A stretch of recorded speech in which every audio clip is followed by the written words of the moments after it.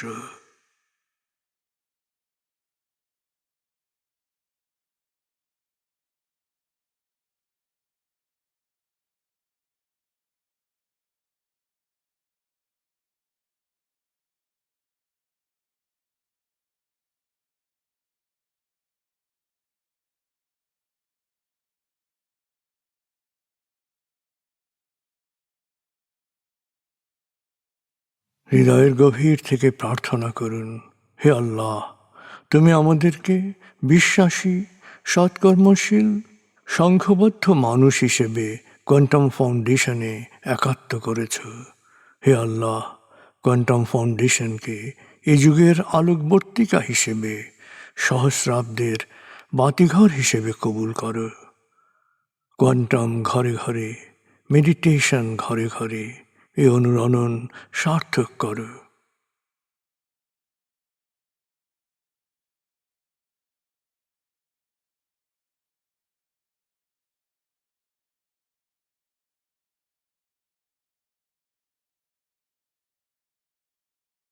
হে আল্লাহ, হে দয়াময়, হে মেহেরবান, কোয়ান্টাম ফাউন্ডেশনের সকল কার্যক্রম, শিক্ষা সেবা, শুদ্ধাচার, রক্তদান, এতিমান, প্রবীণ সেবা, চিকিৎসা সেবা, খতনা, মাতৃমঙ্গল, দাফন, কোয়ান্টাম মেথড কোর্স, এই সমস্ত কার্যক্রমকে সদকায়ে জারিয়া হিসেবে কবুল করো।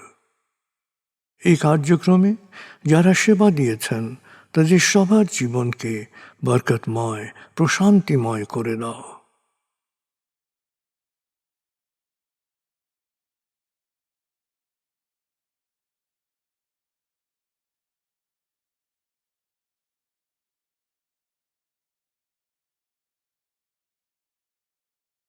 হে আল্লাহ, গত ৩০ বছর ধরে ফাউন্ডেশনের কাজগুলোকে গতিশীল রাখার জন্যে যারা নিয়মিত দান করেছেন, যারা এককালীন দান করেছেন, যারা জাকাত দিয়েছেন, যারা স্থাবর অস্থাবর সম্পত্তি দান করেছেন, তাদের সবার দানকে তুমি সৎ দান হিসেবে কবুল করো, সদকায়ে জারিয়া হিসেবে কবুল করো। তাদের পরিবারে সুখ ও প্রশান্তি দান করো, তাদের ধন সম্পত্তিতে বরকত দান করো।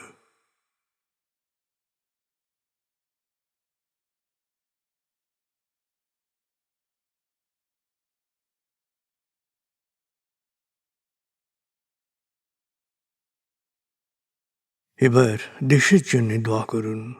হে আল্লাহ, দেশের প্রতিটি মানুষ যেন প্রজ্ঞাপূর্ণ সিদ্ধান্ত নিয়ে নিজের কাজ সবচেয়ে ভালোভাবে করতে পারে, সবাইকে সে তৌফিক দাও।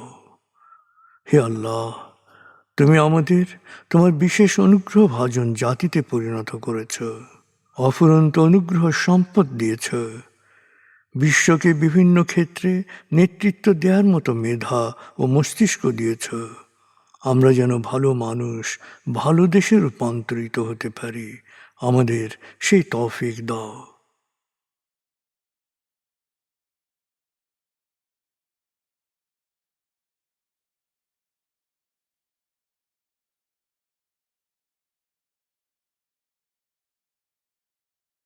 ভালো মানুষ, ভালো দেশ, স্বর্গভূমি বাংলাদেশ। ভালো মানুষ, ভালো দেশ, স্বর্গভূমি বাংলাদেশ। ভালো মানুষ, ভালো দেশ, স্বর্গভূমি বাংলাদেশ। দেশের জন্যে প্রার্থনা করুন। দেশকে যেমন দেখতে চান সেভাবে প্রার্থনা করুন।